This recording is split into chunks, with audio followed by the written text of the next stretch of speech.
Welcome to my channel, where the scariest stories come to life. Before we dive into today's chilling tale, make sure to hit the subscribe button and turn on notifications, so you never miss a story. Now, let's get into the horror. I grew up in a little place called Athabasca, a small Canadian town that's a couple of hours' drive from Edmonton, Alberta. Nestled into a bend in the river it's got its name from, Athabasca was a great place to grow up, and for around 4 to 5 months every year, the town becomes a bona fide winter wonderland. As a result, winter sports were a huge part of my life growing up, as were all the other snow-related activities like building snowmen or hurling snowballs at my childhood friend who lived up and down 52nd Street. Alberta was home, and I thought the farthest I'd ever move would be down to Edmonton for work. But as it happened, my family would take me further from home than I ever imagined. My eventual career choice meant that I now live and work in Melbourne, Australia. I moved there in 2007, met a girl, got married, and we decided to settle down and have a family in Australia. Since my side of the family was much more able to travel, they flew over to Melbourne roughly once or twice annually for the first 7 years of their grandchildren's lives. They'd only ever heard stories of their dad's homeland, and more importantly, they'd never, ever seen snow. My little girl got to 7, and my little boy got to 4 before my wife and I decided that had to change, and we organized a trip back to Alberta for Christmas of 2017. My daughter, Angie, was particularly excited, but my little boy, Zach, clearly had no idea what to expect. Then, when we landed in Edmonton and drove the 80 miles or so to my parents' place, their minds were blown by pillowy white blankets of snow on either side of the highway. Getting to show them my old hometown was a fantastic experience, and obviously, the kids had a great time visiting their grandparents. But the thing that captured their attention and imaginations the most was the snow. It's worth noting that in Australia, Christmas is basically the exact same as it is in Canada, except for the weather. Deep winter in the northern hemisphere is high summer in the southern, so despite all the festive wintry advertising, it's actually blood-boiling outside in December. I can't tell you how jarring it is to see a restaurant put fake snow on its sign when it's 40 degrees in the shade. I often get the impression that Aussies would quite happily zap their entire country with a frost ray for 24 hours just to match the festivities. And so for my kids, having the scenery match the Christmas spirit was as magical as a trip to Disneyland, and it came at half the price. Nearly every waking moment they wanted to be in the snow, doing all the same stuff I did when I was a kid. Wearing all that warm, wintry clothing was such a novelty for them too. Angie once said that she couldn't decide if she felt more like an Eskimo or an astronaut. It was that alien to them. They loved it so much that when my wife spotted an advertisement for a winter glamping experience up at a place called Joe Cat Lodge, we jumped at the chance to book an overnight stay in one of their family-sized yurts. We drove up there on the 22nd of December, got there around noon, and were all set up and ready to build an army of snowmen by around 1:30. We played around in the snow for a few hours, then my wife retired into the yurt to begin preparing dinner on the small camping stove the lodge provided. The kids and I carried on playing as the skies began to darken, and after one particularly vicious snowball fight in which my kids struck an unlikely alliance and teamed up on me, we all started feeling pretty hungry. We were no more than 50 yards away from the yurt, so after telling my daughter to keep an eye on her little brother, I jogged back to the yurt to check on my wife, who told me that dinner would be ready in just a few minutes.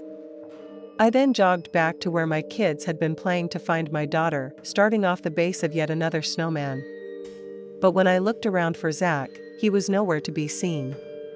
I assumed that Zach couldn't have gone far, but after looking around and not being able to see him, I asked Angie where he was. She then looked up from building her snowman, looked around, then got a look of visible concern on her face when she realized he was gone. She looked up at me and, with this sort of quivering voice, said, "I don't know." She thought I was going to be mad at her, I guess, and in a small way I suppose I was, but whatever anger I felt was completely overridden by this frantic, terrified panic that only abated a little when I realized I could track Zach's little boot prints to follow his trail. And when I found them, that's what I did. I followed his footprints through the snow until I was greeted by the sight of something that, as a parent, put the literal fear of God into me. An icy cold stream. It didn't look particularly deep, and neither was it particularly wide, but it was the perfect size for a 4-year-old to fall in and be swept away.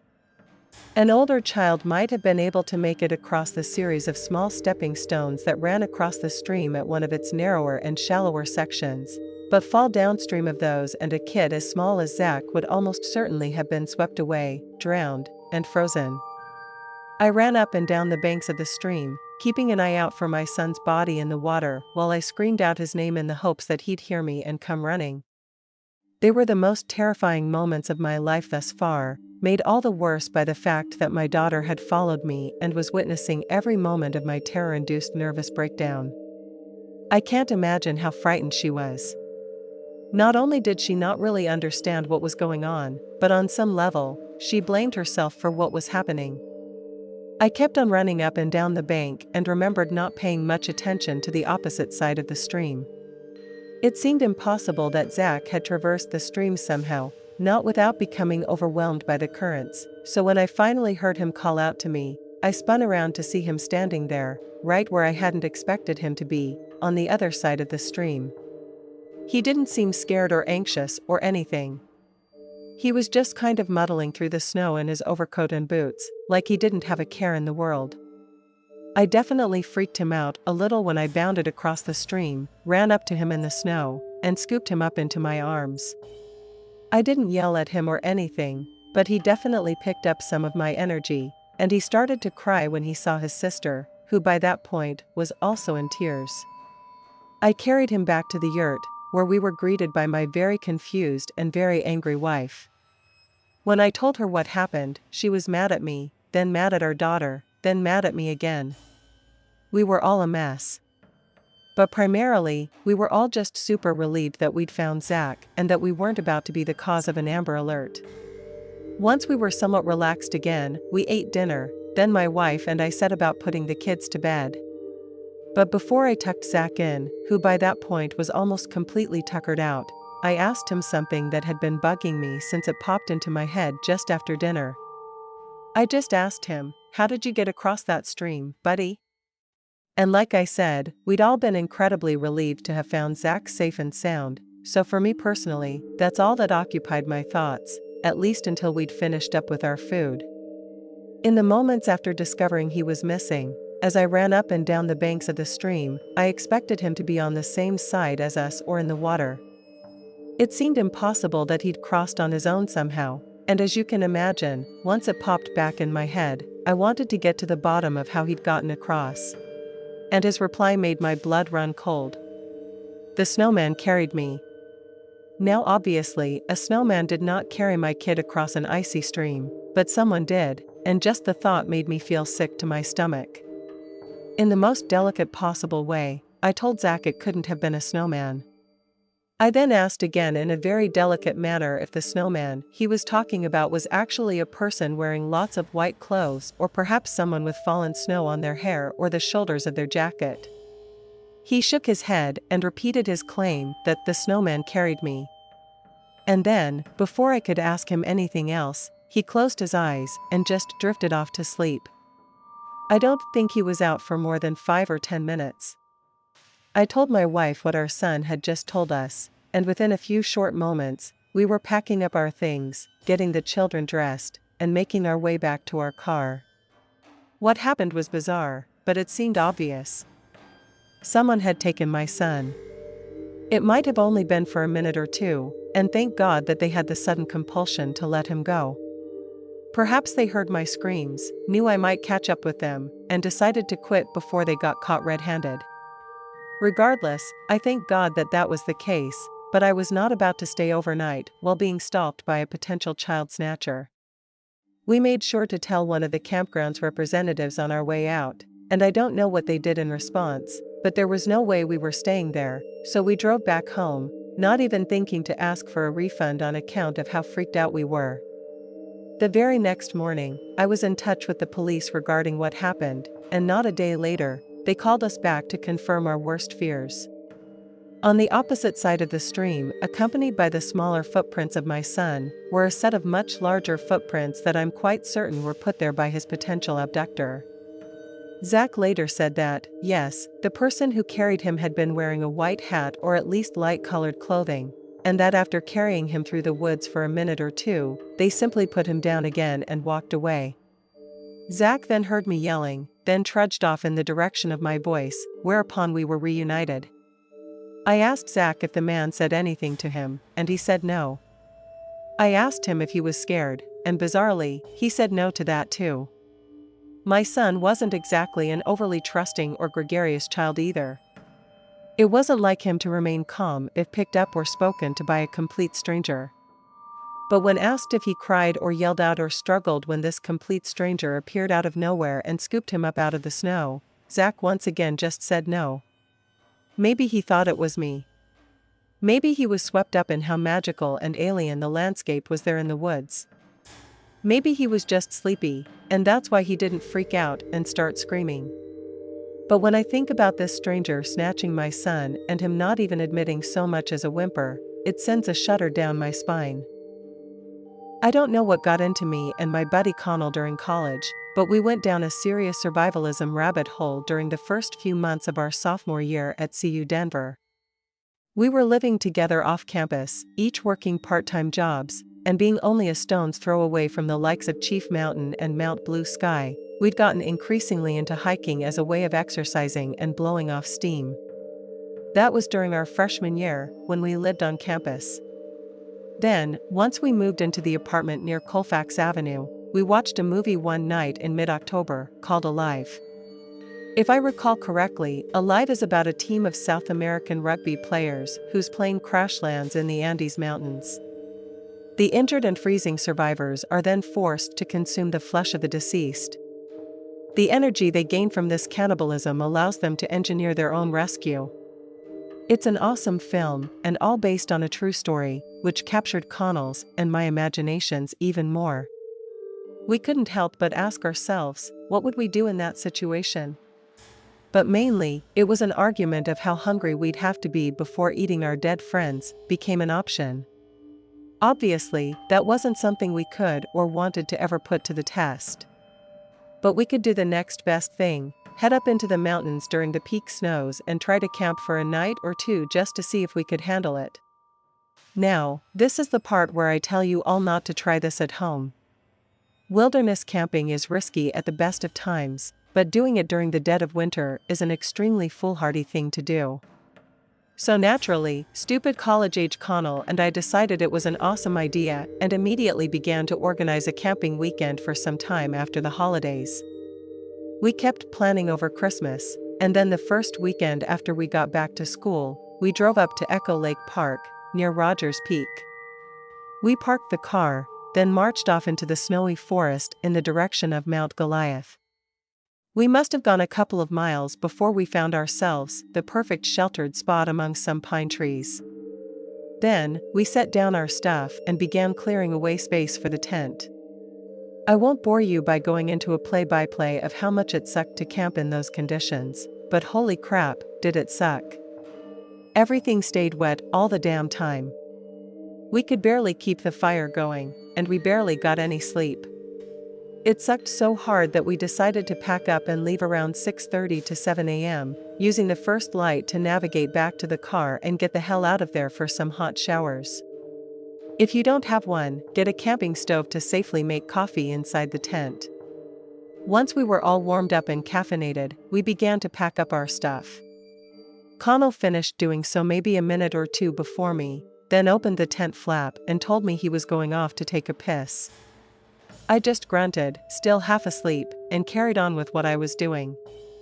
Moments later, Connell returned but just squatted by the tent's entrance and asked me, "Hey, man, what the hell is that?" The first thing on my mind was that he'd seen a bear or something. Sometimes, they wake up from hibernation early, and since there's no food around, they're a huge danger to campers. But when I asked Connell what the issue was, he just said, "There's a dude. He was watching me take a piss." I was so relieved to hear it wasn't some mangy, starving psycho bear that hearing it was just a dude almost made me laugh. So what if some early morning hiker had given Connell a disapproving look while turning the snow yellow?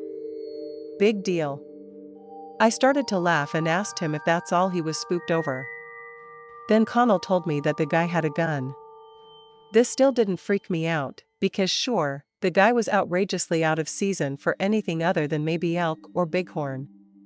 But if everyone had a heart attack every time they saw an armed man in Colorado's mountains, the whole state would be on life support.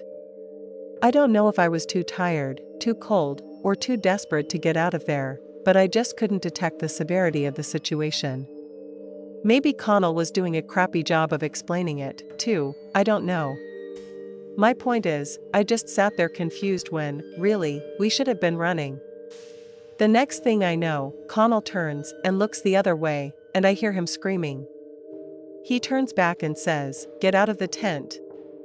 I hadn't even finished packing up yet, but I scrambled out of the tent like he told me to, and I was finally faced with what had Connell so spooked. It was a hunter. A lone hunter, with a ski mask or a balaclava completely covering his face. He didn't say anything as we got to our feet and started backing away from him and the tent. I can't remember exactly what we said, but it was something like, "Hey, we don't want any trouble. We're sorry if we're trespassing, we didn't know. We'll leave." We kept on talking, and still, this guy didn't say a word. Then, suddenly, he raised his rifle and took aim at us. What happened next is kind of a blur. I just remember seeing him raise the gun, and we both turned and ran like our lives depended on it. The first shot was the loudest thing I'd ever heard, echoing all around us as we ran through the woods. It felt like an eternity passed between the first shot and the second. I remember thinking, he's aiming. Any second now, and I'm dead, then bang, the second shot, and I felt something hit the back of my left thigh. I felt myself drop. I half expected my leg to stop working, but it didn't. I found I could pick myself up, without even Connell's help, and we kept running through the trees. I knew I'd been hit, not just from the initial punch of the bullet fragment hitting my leg, but also because of how hot and cold it felt back there. Warm blood was spilling down my leg, lots of it too, from how hard I was running. But the cold air was hitting the skin and making it feel cold as well. It was a very weird sensation and not one I ever want to feel again. Long story short, we made it down the mountain after the hunter either couldn't get another shot at us or lost us, and decided to flee the area before we could get someone to call the cops for us. To say I got off lucky would be the understatement of the century. I'd been hit all right, but not by a whole bullet. Thanks to the pine trees, the hunter had a hard time getting a clear shot, and the second bullet hit a tree.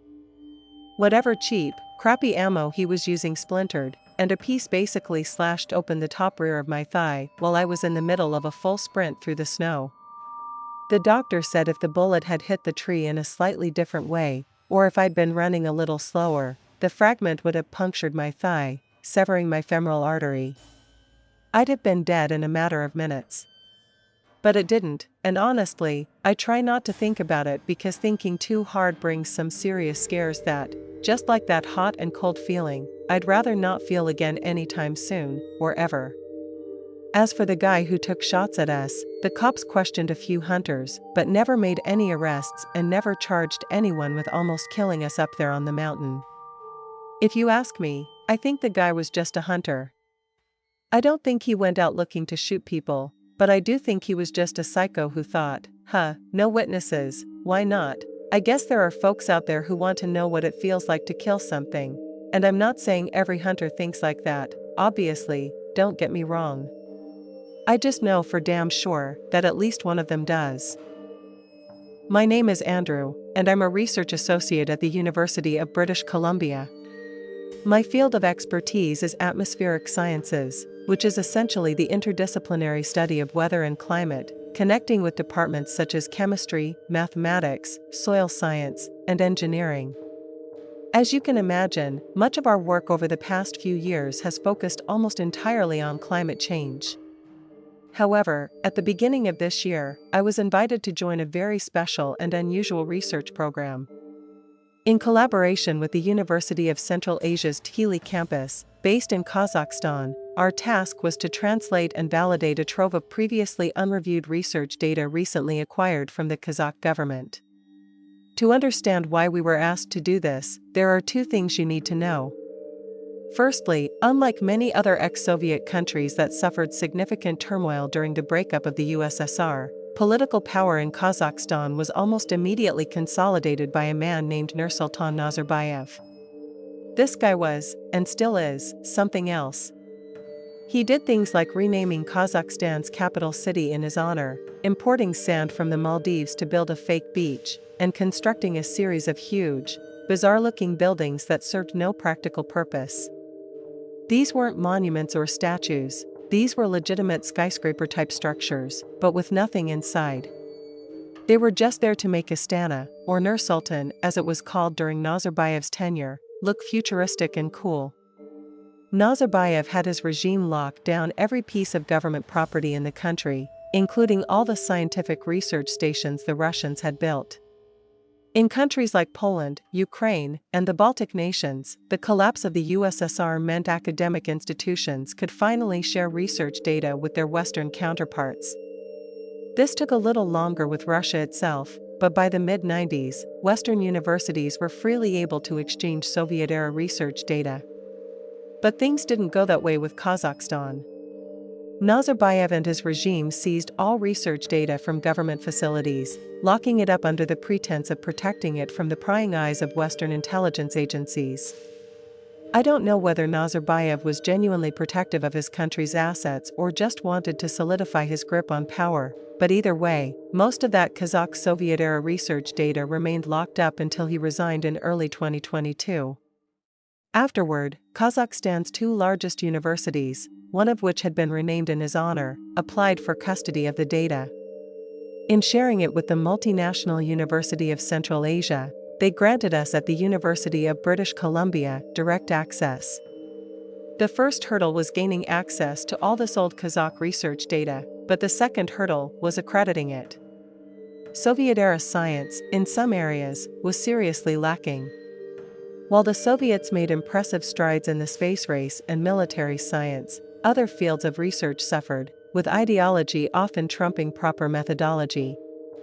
Take Trofim Lysenko, for example, Stalin's top agrarian scientist, who once declared that genetics was a hoax and that mathematics had no place in biology. His unscientific theories led to disastrous agricultural policies, causing millions of deaths in the Soviet Union and later in China. Lysenko rose to power by forging research data. He used flowery language, fudged numbers, and worked with ridiculously small sample sizes to shape the farming practices of millions of people, leading to catastrophic results. Now, with that context in mind, you can understand what the second hurdle of our task was, determining if the Soviet-era data was reliable. After the translation, my job was to read through the data, compare it with accredited Western research, and decide whether it was trustworthy. Most of the work was tedious. Atmospheric science can sometimes take you to amazing, far-flung places, but not in this case. Most of my time was spent traveling to the coffee machine or the bathroom. I must have reviewed 100 research papers, and for the most part, the data seemed reliable. At least in my case, the presence of errors or faulty test results usually spoke to the integrity of the researchers, rather than deliberate falsification. Most of the reports were routine meteorological studies. Reading through the translations was so tedious I needed coffee to stay awake and aspirin to manage the headaches. Then, after weeks of slogging through reports, I came across two that grabbed my attention like nothing else before. Each was thousands of words long, but I'll summarize them and share my wild conclusions. The first report that caught my eye described an attempt to recover valuable equipment from a research facility in a remote region of the Kazakh steppe known as Beganin province.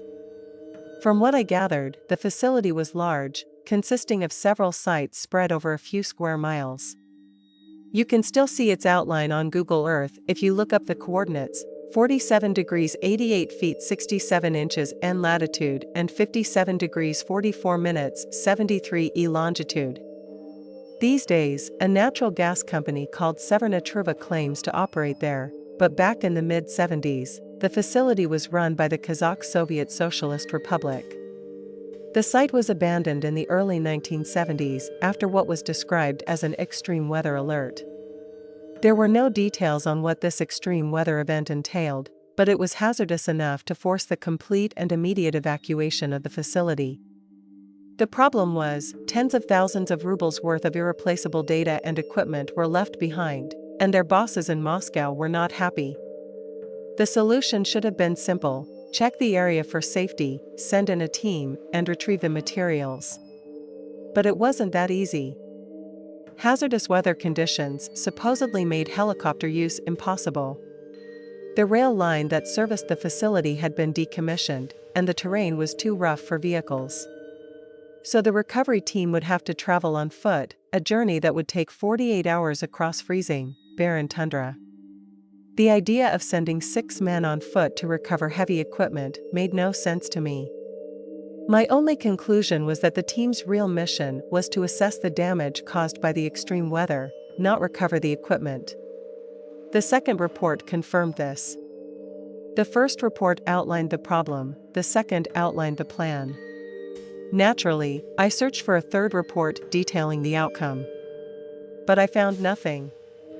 I asked my colleagues to keep an eye out for any documents dated after November 14, 1974, when the recovery mission was supposed to start. Weeks turned into months, and no one found anything. The names of the researchers involved in the mission, Igor Smetov, Fakad Zakakov, Ivan Mayanrova, disappeared from all reports after that date. It was as if they had vanished. Eventually, I had to move on and focus on other tasks. But the mystery of Beguinin stayed on my mind. I did some independent research and discovered that Severnatruva, the company now operating the site, doesn't seem to exist. They have no website, no social media, and no stock market listing. After all this, you're probably asking, what does it all mean?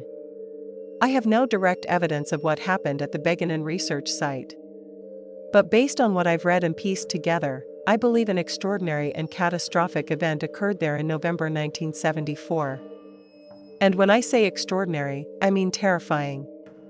Something so devastating that the Soviets covered it up, erasing all mention of the event from official records. It's a bit like Chernobyl before Chernobyl. The difference is that with Chernobyl, they couldn't hide what happened. But whatever happened at Beguinin, whether it was a freak atmospheric event, an electromagnetic storm, or something else entirely, the Soviets managed to cover it up. And that's what scares me. Because if something similar happened in Kazakhstan, what's to say it won't happen again? As an atmospheric scientist, people often ask me if they should be scared of climate change. I tell them no. Not because climate change isn't a threat, it absolutely is, but because there are other, more immediate dangers that keep me up at night. Dangers that could wipe us out far quicker, and far more painfully. Thanks for sticking around till the end. If you enjoyed the story, don't forget to give the video a like and leave a comment with your thoughts. And if you haven't already, hit that subscribe button and turn on notifications so you never miss a terrifying tale. See you in the next one.